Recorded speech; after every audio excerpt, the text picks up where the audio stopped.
بسم اللہ الرحمن الرحیم۔ حضرت عمرو بن میمون رحمت اللہ علیہ سے روایت ہے کہ جب حضرت موسیٰ علیہ السلام اللہ سبحانہ و تعالی کی ملاقات کے لیے گئے تو وہاں عرش کے سائے تلے ایک شخص کو دیکھا اور اس کی حالت اتنی اچھی تھی کہ خود موسیٰ علیہ السلام کو اس آدمی پر رشک آیا۔ تو موسیٰ علیہ السلام نے اللہ سبحانہ و تعالی سے اس آدمی کے بارے میں پوچھا کہ اے اللہ، تیرا یہ بندہ کون ہے؟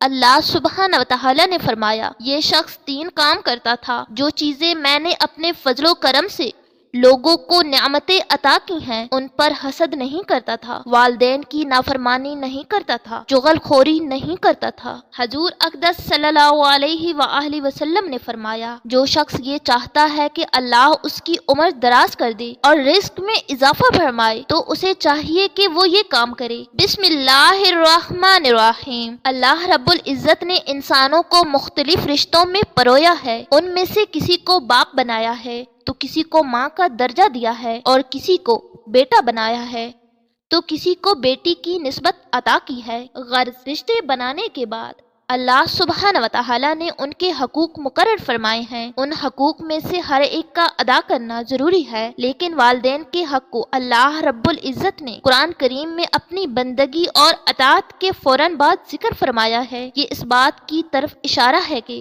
رشتوں میں سب سے بڑا حق والدین کا ہے۔ والدین سے حسن سلوک کا حکم اللہ سبحانہ و تعالی کا ارشاد گرامی ہے کہ اور تیرے رب نے یہ حکم دیا ہے کہ اس کے سوا کسی کی عبادت مت کرو اور اپنے ماں باپ کے ساتھ حسن سلوک سے پیش آؤ۔ اگر وہ تیری بندگی میں بڑھاپے کو پہنچ جائیں، چاہے ان میں ایک پہنچے یا دونوں، اور ان کی کوئی بات تجھے ناگوار گزرے تو ان سے کبھی ہوں بھی مت کرنا، اور ان سے جھڑک کر مت بولنا، اور ان سے خوب ادب سے بات کرنا، اور ان کے سامنے شفقت سے انکساری کے ساتھ جھکے رہنا، اور یوں دعا کرتے رہنا، اے ہمارے پروردگار تو ان پر رحمت فرما جیسا کہ انہوں نے بچپن میں مجھے پالا ہے۔ صرف ظاہر داری نہیں، دل سے ان کا احترام کرنا۔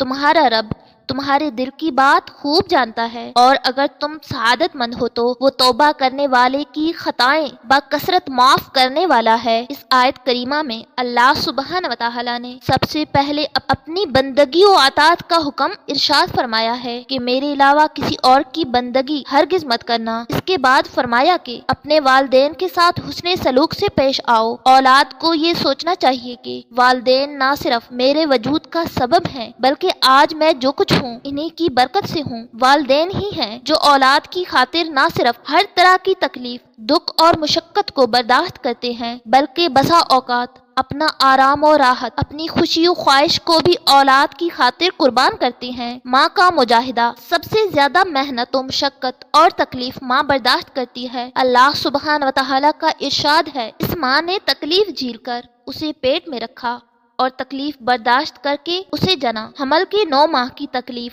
اور اس سے بڑھ کر وضع حمل کی تکلیف، یہ سب ماں برداشت کرتی ہے۔ جب بچہ پیدا ہوتا ہے تو اب اس کی پرورش کے لیے باپ محنت و مشقت برداشت کرتا ہے، سردی ہو یا گرمی، صحت ہو یا بیماری، وہ اپنی اولاد کی خاطر کسب معاش کی صعوبتوں کو برداشت کرتا ہے اور ان کے لیے کما کر لاتا ہے، ان کے اوپر خرچ کرتا ہے۔ ماں گھر کے اندر بچے کی پرورش کرتی ہے، اس کو دودھ پلاتی ہے، اس کو گرمی و سردی سے بچانے کی خاطر خود گرمی و سردی برداشت کرتی ہے۔ بچہ بیمار ہوتا ہے تو ماں باپ بے چین ہو جاتے ہیں، ان کی نیندیں حرام ہو جاتی ہیں، اس کے علاج و معالجہ کی خاطر ڈاکٹروں علاج گاہوں کے چکر لگاتے ہیں۔ غرض والدین اپنی راحت و آرام کو بچوں کی خاطر قربان کرتے ہیں۔ اس لیے اللہ تعالیٰ نے جہاں اپنا شکر ادا کرنے کا حکم دیا ہے وہاں ساتھ ساتھ والدین کا بھی شکر گزار رہنے کا حکم فرمایا ہے۔ سورہ لقمان میں اللہ سبحانہ و تعالی ارشاد فرماتے ہیں، میرا شکریہ ادا کرو اور اپنے والدین کا شکریہ ادا کرو، میری طرف لوٹ کر آنا ہے۔ حضرت ابن عمر رضی اللہ تعالی عنہما سے کسی نے پوچھا کہ میں نے خراسان سے اپنی والدہ کو اپنے کندھے پر اٹھایا اور بیت اللہ لایا اور اسی طرح کندھے پر اٹھا کر حج کے مناسک ادا کروائے، کیا میں نے اپنی والدہ کا حق ادا کر دیا ہے؟ تو حضرت عبداللہ بن عمر رضی اللہ تعالی عنہما نے فرمایا، نہیں، ہرگز نہیں، یہ سب تو ماں کی اس ایک چکر کے برابر بھی نہیں جو اس نے تجھے پیٹ میں رکھ کر لگایا تھا۔ اللہ سبحانہ و تعالی نے والدین کے ساتھ حسن سلوک کا حکم دیا ہے۔ وَبِالْوَالِدَيْنِ اِحْسَانًا،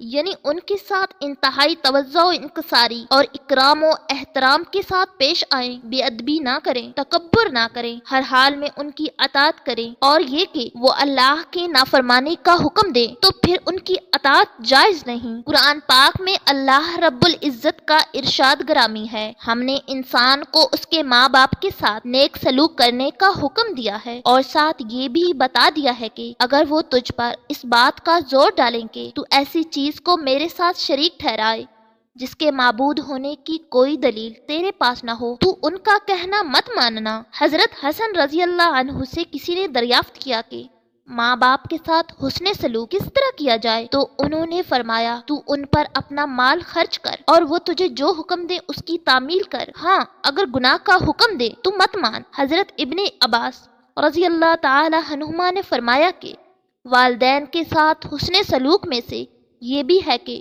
تم ان کے سامنے اپنے کپڑے بھی مت جھاڑو، کہیں کپڑوں کا غبار اور دھول ان کو نہ لگ جائے۔ بڑھاپے میں حسن سلوک کا خصوصی حکم اللہ سبحانہ و تعالی نے خاص طور سے والدین کے بڑھاپے کو ذکر فرما کر ارشاد فرمایا کہ اگر ان میں سے ایک یا وہ دونوں تیری زندگی میں بڑھاپے کو پہنچ جائیں تو ان کو اف بھی مت کہنا اور ان سے جھڑک کر بات کرنا۔ حضرت تھانوی رحمت اللہ علیہ نے بیان القرآن میں اف کا ترجمہ ہوں سے کیا ہے کہ اگر ان کی کوئی بات ناگوار گزرے تو ان کو جواب میں ہوں بھی مت کہنا۔ اللہ رب العزت نے بڑھاپے کی حالت کو خاص طور سے اس لیے ذکر فرمایا کہ والدین کی جوانی میں تو اولاد کو نہ ہوں کہنے کی ہمت ہوتی اور نہ ہی جھڑکنے کی، بدتمیزی اور گستاخی کا اندیشہ کم ہوتا ہے۔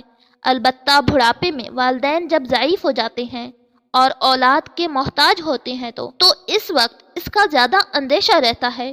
پھر بڑھاپے میں عام طور سے ضعف کی وجہ سے مزاج میں چڑچڑاپن اور جھنجھلاہٹ پیدا ہوتی ہے، بعض دفعہ معمولی بات پر اور بسا اوقات درست اور حق بات پر بھی والدین اولاد پر غصہ کرتے ہیں، تو اب یہ اولاد کے امتحان کا وقت ہے کہ وہ اس کو برداشت کر کے حسن سلوک کا مظاہرہ کرتے ہیں یا ناک بھوں چڑھا کر بات کا جواب دیتے ہیں۔ اس موقع کے لیے اللہ سبحانہ و تعالی نے یہ حکم دیا ہے کہ جواب دینا اور جھڑک کر بات کرنا دور کی بات ہے، ان کو اف بھی مت کہنا اور ان کی بات پر معمولی سی ناخوشگواری کا اظہار بھی مت کرنا۔ حضرت علی رضی اللہ عنہ نے فرمایا کہ اگر والدین کی بے ادبی میں اف سے بھی کوئی کم درجہ ہوتا تو اللہ سبحانہ و تعالی اسے بھی حرام فرما دیتے۔ حضرت مجاہد رحمت اللہ علیہ نے فرمایا کہ اگر والدین بوڑھے ہو جائیں اور تمہیں ان کا پیشاب دھونا پڑ جائے تو بھی اف مت کہنا کہ وہ بچپن میں تمہارا پیشاب پخانہ دھوتے رہے۔ والدین کا ادب۔ حضرت عائشہ رضی اللہ عنہ سے مروی ہے، وہ فرماتی ہیں کہ ایک شخص رسول اللہ صلی اللہ علیہ وآلہ وسلم کی خدمت میں حاضر ہوا، اس کے ساتھ ایک بوڑھا آدمی بھی تھا۔ نبی کریم صلی اللہ علیہ وآلہ وسلم نے پوچھا کہ یہ بوڑھا کون ہے؟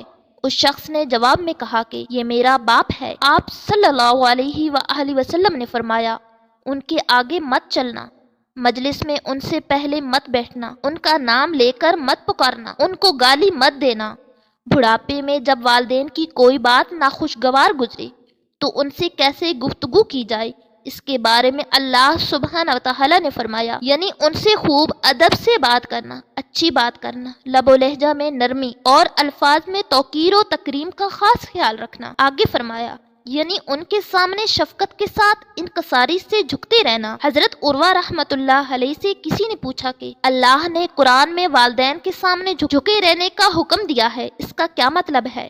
تو انہوں نے فرمایا کہ اگر وہ کوئی بات تیری ناگواری کی کہیں تو ترچی نگاہ سے بھی ان کو مت دیکھ کہ آدمی کی ناگواری اول اس کی آنکھ سے پہچانی جاتی ہے، اور فرمایا کہ ان کے سامنے ایسی روش اختیار کر کے تیری وجہ سے ان کی دلی رغبت پوری کرنے میں فرق نہ آئے، اور جس چیز کو والدین پسند کریں تو وہ ان کی خدمت میں پیش کرنے میں کنجوسی مت کرنا۔ حضرت مفتی محمد شفیع صاحب رحمت اللہ علیہ نے معارف القرآن میں لکھا ہے کہ والدین کی خدمت و اطاعت کا حکم کسی زمانے و عمر کے ساتھ مقید نہیں، بہرحال ہر عمر میں والدین کے ساتھ حسن سلوک کرنا واجب ہے، کیونکہ والدین کی خدمت اور ان کی رضامندی میں اللہ سبحانہ و تعالی کی رضامندی ہے اور ان کی ناراضگی میں اللہ کی ناراضگی ہے۔